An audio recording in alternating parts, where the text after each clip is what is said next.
What's up, y'all? Welcome back to another episode of Let's Tell a Story. It's your girl, Drea Kay, here with a Baton Rouge legend, Mr. G-Thang. Yes, ma'am. Thank you for having me. How are you? I'm good. What you been up to? Nothing but cutting hair, that's it. Cutting hair, that's it? Taking care of the family, that's it. Yeah. Yeah. So, a lot of us may know you from, your time in the group, Taliban, the Taliban. But for those who may not really know you, like, where did you get your start? Really, I started cutting hair when I was about 16. So that's how I started to know a lot of people. And when I made I was about 20, 21, went to this barbershop called CJ's on Florida. He used to let people cut in there under the apprenticeship program. So once I started cutting there, man, it was up after that. Yeah. So how did you get started with rapping? Like, were you at the shop cutting hair and people around you was rapping? And Believe it or not, it was my little cousin, Refrigerator. He was the rapper. And by us taking him to the studio, he was so nervous in that bitch. And I guess he was nervous. He was like, man, get on the song with me. And I'm like, shit, what? He like, yeah, get on the song with me. So I went, wrote this up, and went in there, and the shit sounded good. It sounded good to everybody. It sounded good to me, too. So that's how it really started.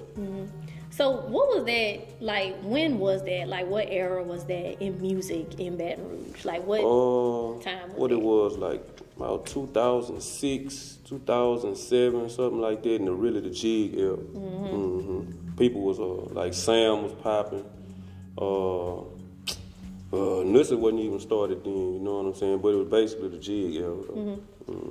So when you got started with rapping and everything like that, did you start off as a solo artist, or you do it with the band? No, it was a group. It was a group. Me, Refrigerator, and Tank. That's how we started. All of us was just a group. All three of us. What was y'all's first song? Rep was the first one we put out there. But the first song, the song I was telling you about that I got on, I think it's on the album. But that was like the first song, though. So what was that experience? Because I know for a lot of people like our age, we kind of gravitated more towards the Jig era. So how was that being an artist during that time? It was fun. Like right now, the shit not really fun because a lot of artists can't really go nowhere no more. The shit gonna get shot up, nigga might get shot, nigga might get shot. Nigga might get shot. Nigga might get shot up. So, and it's like, it's real hard to like have events with a lot of the rappers, you know what I'm saying? Back then we had buku events we used to do, and like all the rappers from Baton Rouge used to be there with no bullshit. If it did have some bullshit, ain't nobody know about it. Like this. He'll be out from the back, he'll have some shit going on, but nobody will know what's going on. No. So how'd you get acquainted with Nussy? Like, what's your... The streets. The streets. We was dipping and dapping in the streets with different stuff. And I was rapping. And many times I was going over there, he like, I'm telling you, I'm about to start. I'm telling you, I'm about to start. And then he started rapping songs to me as we going over there. And I'm like, shit sound pretty straight. But when he came with that bell pepper, I knew he was on to something. Yeah. So that kind of inspired you to go hard with your music as well? Not really. For me, it was the crowd reaction. You know what I'm saying? Seeing how the people react to your voice and what you're saying on the song, that would really push me. I like that. Not so much now. Do you kind of still get that inspiration and everything from, or influence and everything like that from the people as well? Like, they got a lot of rappers right now that rap. They knew about me rapping back then, and they always asked me to get on songs. But I ain't fucking with that no more. You know what I'm saying? I done got kind of old, and it's just over with for me with that. Not old. Yeah. Old. Old enough, like, for to say, like, to be no rapper or nothing like that. You know what I'm saying? So, I ain't fucking with that. So what made you, like, transition out of music into business and everything that you do now? I really was in the business before I started rapping. Because you started it. Yeah, I started cutting hair before I was rapping, so that's what I was used to making money with anyway. So once that slowed down with the rapping, I just went to the first thing I knew how to make money with, you know what I'm saying? But what was the slowdown? Like, I think for a lot of people, the jig era, it was like, it wasn't that long. It was like a couple of years, but it kind of slowed down. Like, what time was that? Like, what was the run for that? Oh, shit, when the niggas started that gangster shit, man. I can't remember what year, but once a nigga started putting all them guns in the videos and shit like that, like the jig era was over with then, you know what I'm saying? Niggas wanted to show how they was living, and it wasn't no fun raps no more, it wasn't no dance songs no more. It's just all about showing that rod now, you know. Cause that's when social media had kind of got popping too. And that's another thing too, social media, they got a lot to do with that shit, you know what I'm saying? People like the likes, you know what I'm saying? They like the comments, and they like the attention. And a lot of people wasn't used to getting attention from nowhere. So people that wasn't getting no attention, they get all of it on there, you know what I'm saying? So they do the most on that bitch. I think the jig era, it was kind of like, people wasn't really on Facebook and Instagram and things like that. Literally had one cameraman in the party, and they would post like little clips and stuff on YouTube. And then everybody would just go watch it on YouTube. So it's like, y'all kind of built y'all notoriety from the ground up without cameras and social media. Yeah, it was a lot of footwork. Like, you had to take your music to the bootleggers. You had to go put your posters up at all the stores and all the hoods and all that. You had to mingle with the people. You had to do a lot of footwork. Right now, it ain't no footwork. You just put it on Instagram, YouTube, and that's a done deal. You know. So when it kind of phased out, that era kind of phased out, that's when you started, I guess, taking it more seriously? Well, really, it was like I got shot and had a bad car accident, like back to back. So it kind of slowed it down. And like towards the end of the rapping for me, I went to jail for 2 years. And when I came home from jail, I was just done with it. You got shot before you went to jail? I got shot in like, what that was, like 2010, something like that. Then 2011, I had the wreck. And yeah, it was tough on my body too at the same time. So I couldn't record, had a hole in my lung. You know, I had cracked ribs. Man, I had all kind of shit fucked up with me though. So what did that do to you, like mentally? Because I know people on the show, sometimes people get on here and they say, oh yeah, I've been shot and this and this and that, but they don't talk about like mentally, like you almost dying. That shit fuck with you. Yeah. I don't care what nobody say. Like, you gonna be on tip everywhere you go. Like, it could be the grocery store. You know what I'm saying? They just pulled up on side of me just now when I was in the trunk just now. I asked them how fast I went, jumped to the car. I ran to the car. I'm like, boy, you almost made me, you know? So it got a lot to do with on the mental, you know what I'm saying? And it's gonna fuck with you for life like that, you know what I'm saying? So what happened, if you don't mind sharing? What happened when you got shot? Back then, they had a lot of fighting used to go on in the clubs. And the little dudes that came up from under me, rest in peace Midnight, they used to be fighting everywhere. And they had crowded this one dude, damn, I don't want to say his name. Don't say his name. But they had crowded this one dude, he dead though right now, so, and he was known for, he was like that, you know what I'm saying? So one day I went in the hood, I was supposed to be at work at CJ's, and it was on a Wednesday. And we was all chilling in the hood under the tree. We had a spot in the hood called the Noya tree. They done cut it down now. But we was just chilling under there. And like a lot of people started looking like strange, like, you know what I'm saying? And I'm like, man, what you looking like that for? You know what I'm saying? Nobody ain't won't say nothing, but the dude had just passed by. And ain't nobody tell nobody nothing. So when they came back through, that's when they started shooting. So I was on a bike when they started shooting, and I guess I was trying to jump off the bike and run at the same time, and I fell. And when I fell, the bike was on top of me, And I don't know what it was, but something ain't let me get up off the ground.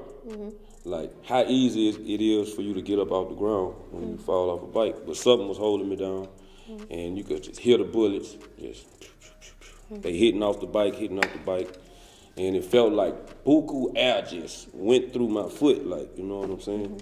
So when the shooting stopped, I got up and tried to take a step, and I couldn't walk. So I had some shorts on.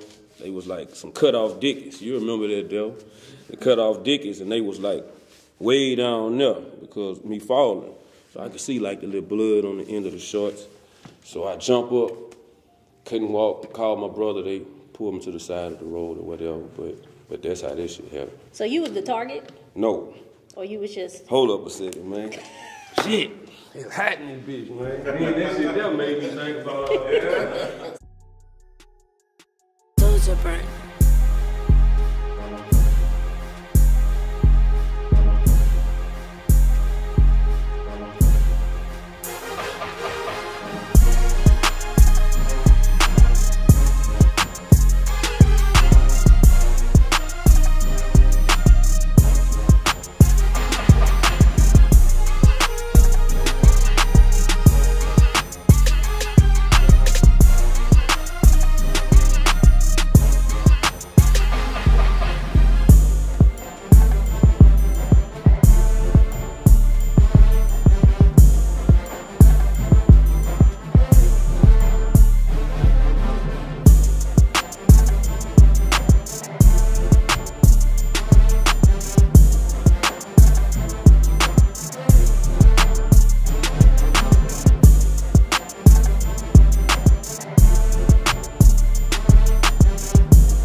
Welcome to Centurion Car Care, located at 11857 Florida Boulevard, where we do quality work at an affordable price.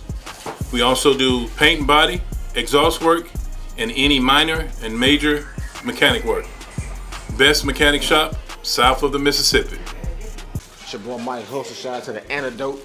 Hey man, check out my new jersey, bro. Just dropped these the other day. Good authentic feel, bro. Just like the old vintage NBA jersey, you know what I'm talking about? Everything stitched from the tags to the leathers on the jersey, bro. The detail. I got the white, I got the baby blue. I thought I had the white one on. I'm drunk. I got my baby blue on and shit like that, you know what I'm saying? I got my new design right here, my baseball jersey t-shirt that's coming. You know what I'm talking about? I'm turning this to a hoodie also, and I got my belts. Ain't nobody doing belts like this, bro. Look at that right there. Good quality belts, bro. And it's long and put that thing out like that. Good quality. Good quality. Yeah, it feels really good. It's thick. Yo, this shit's so dope. I ain't gonna lie, man. Hold You your gotta pants get up, this. all y'all niggas that want to sag and shit. Make sure I go check out foreverhustle.com. Oh yeah, foreverhustle.com, that's the Check them website. out. You got a store in Jackson. Yeah, right? North Park Mall. Come see me. North Park Mall. Yeah, good quality, man. Yeah. So were you the target of the No, shooting? no, I wasn't the target. The target, they had pulled off and they ain't tell me shit. So they left you behind? it was like me and 4 other people got shot that day. They put all us in one ambulance. What? They put all us in one ambulance. Damn. The one who couldn't move. Only one ambulance came? Only one ambulance came. The one that couldn't move, he had got hit in the back, like around his spinal cord, so he couldn't really move. So he was the one laying in the middle, where it was 5 of us, and they put 2 of us on each side. Nobody was back there with us.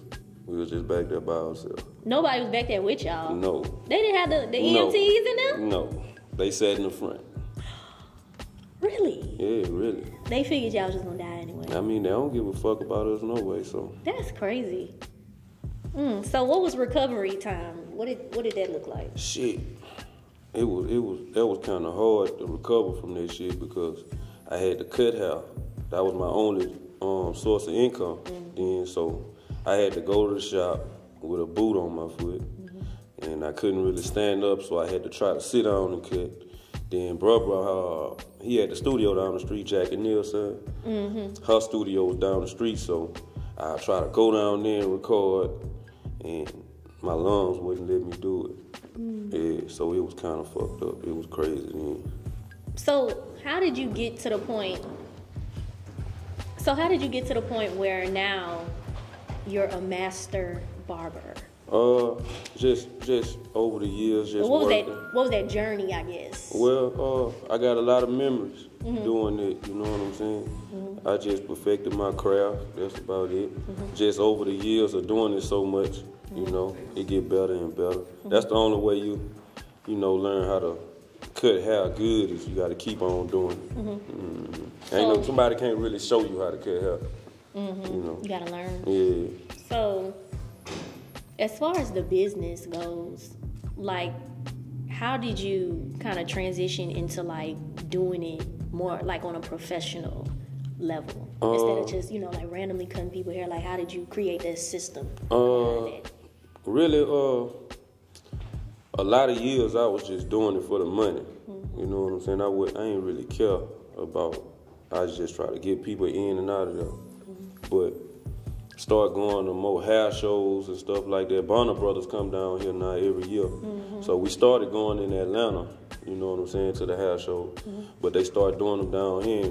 When I started seeing all the other barbers and the different shit they was doing, I'm like, I gotta step my shit up, you know what I'm saying? And once I stepped it up, that's when the hot seats started coming and people want to pay to jump in front of people and shit like that. Nobody ain't want to wait no more, you know? And like being in a barbershop where people walking in and all that, it like, the way the day is, it caused a lot of problems, you know? So now I just do appointment only.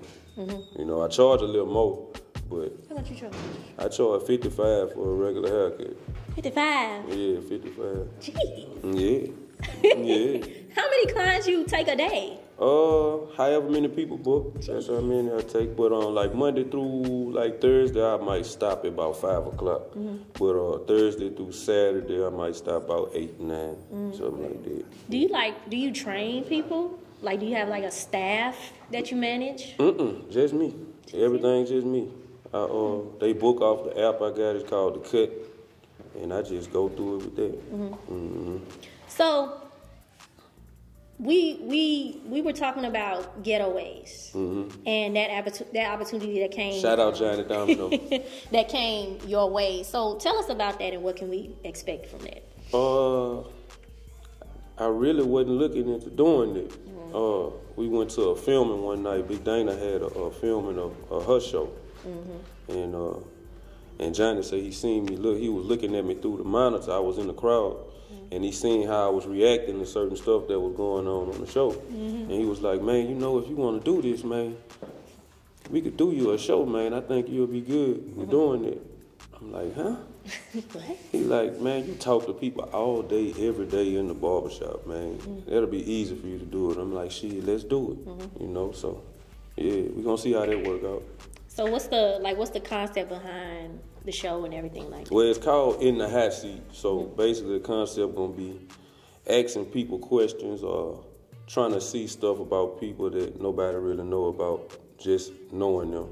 You know what I'm saying? Because a lot of people got a lot of stuff to say that they don't talk about. You know what I'm saying? Yeah, or they just post it on Instagram. Yeah, right.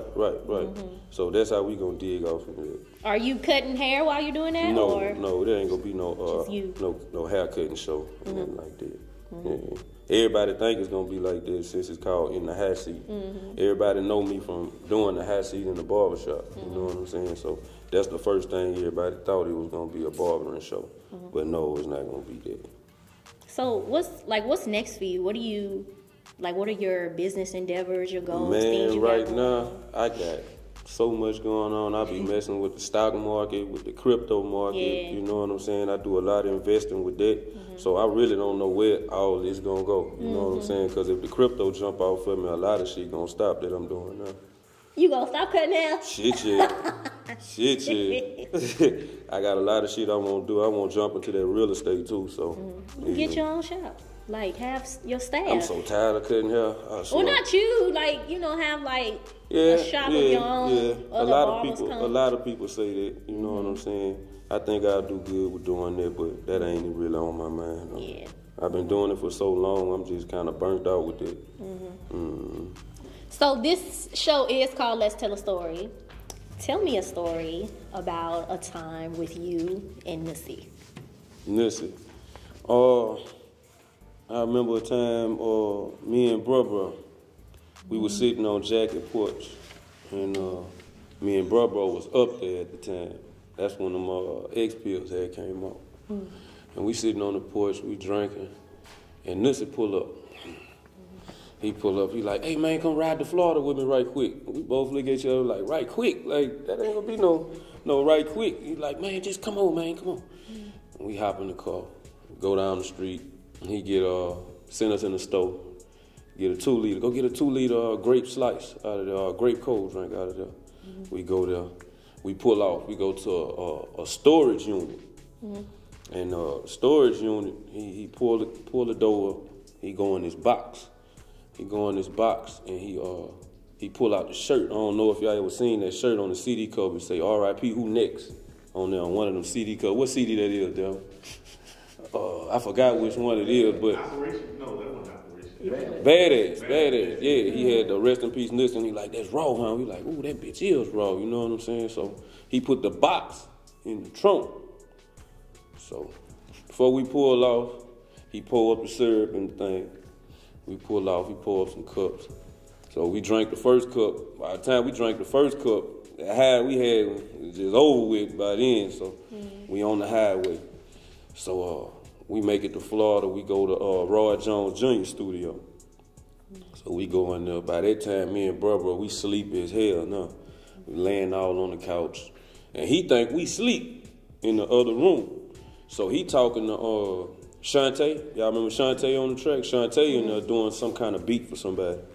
And I could hear Nissy saying, man, I swear, if that nigga don't pull up in the next 15 minutes, I'm gonna rob his ass when he get here.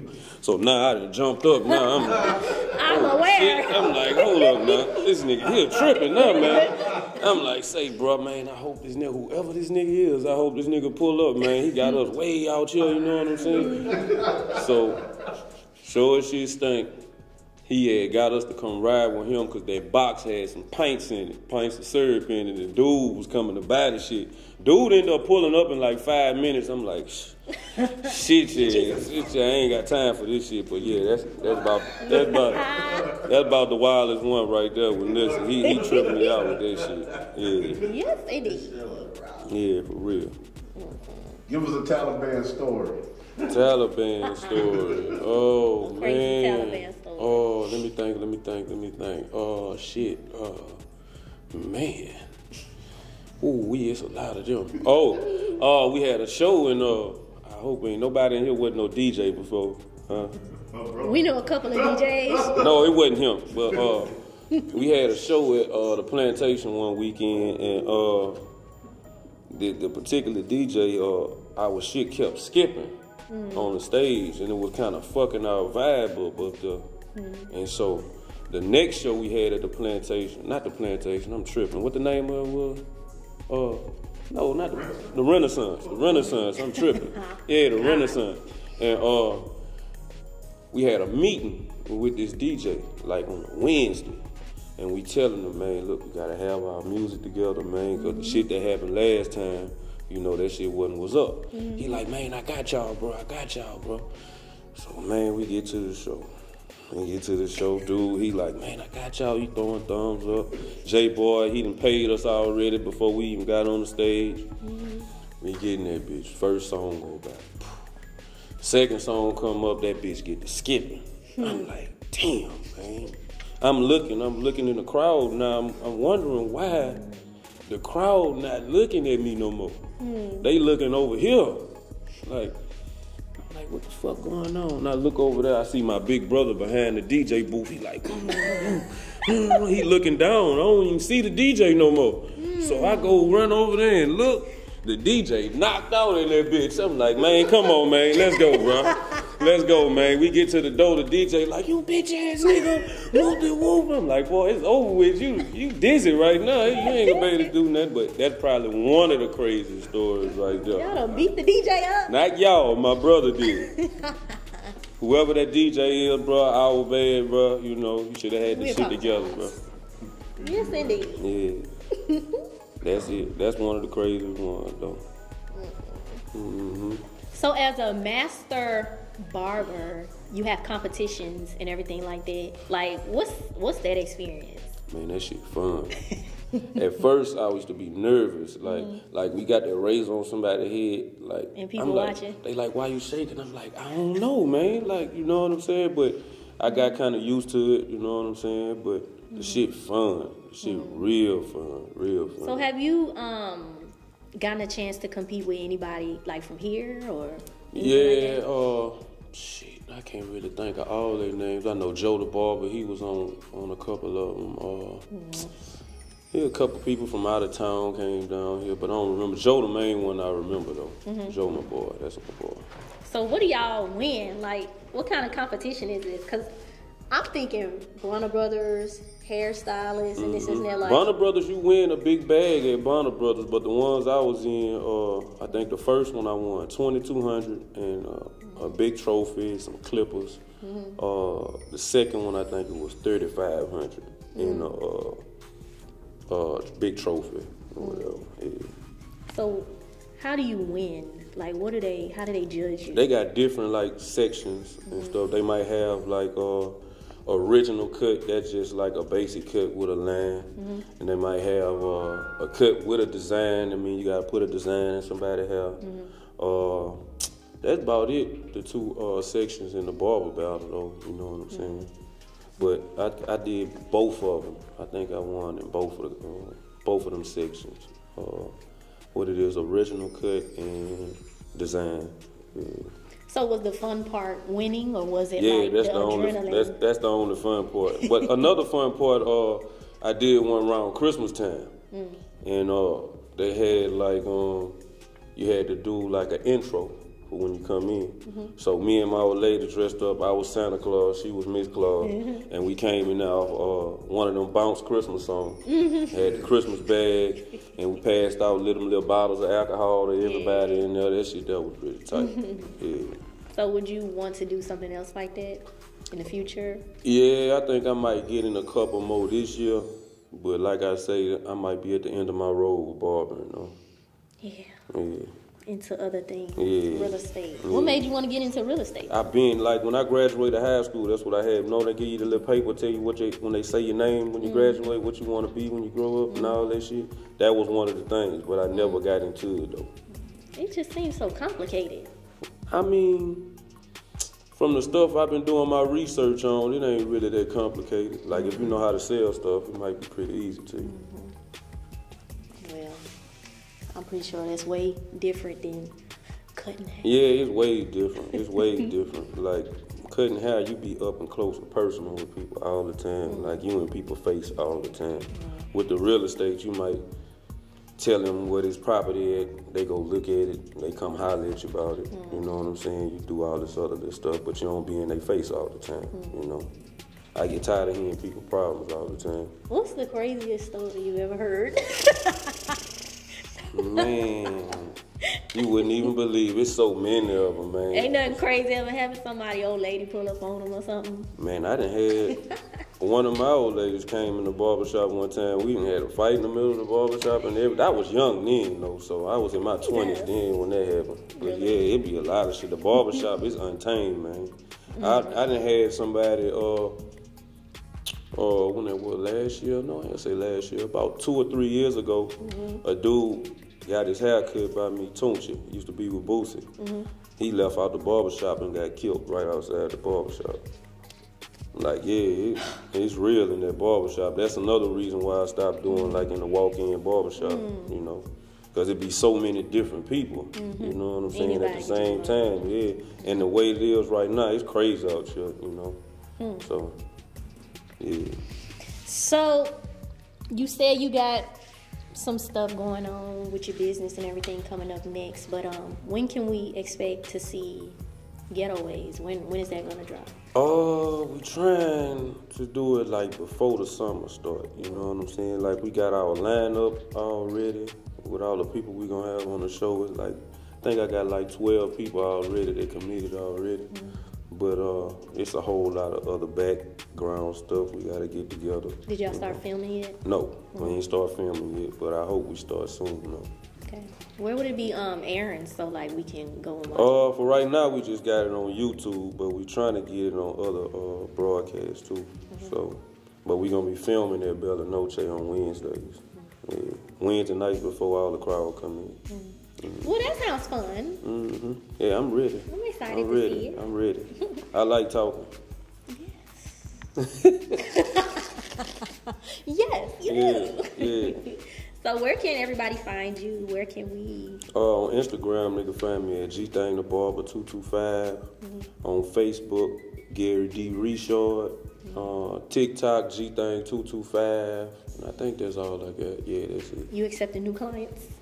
Yeah, I accept new clients all the time. All the time.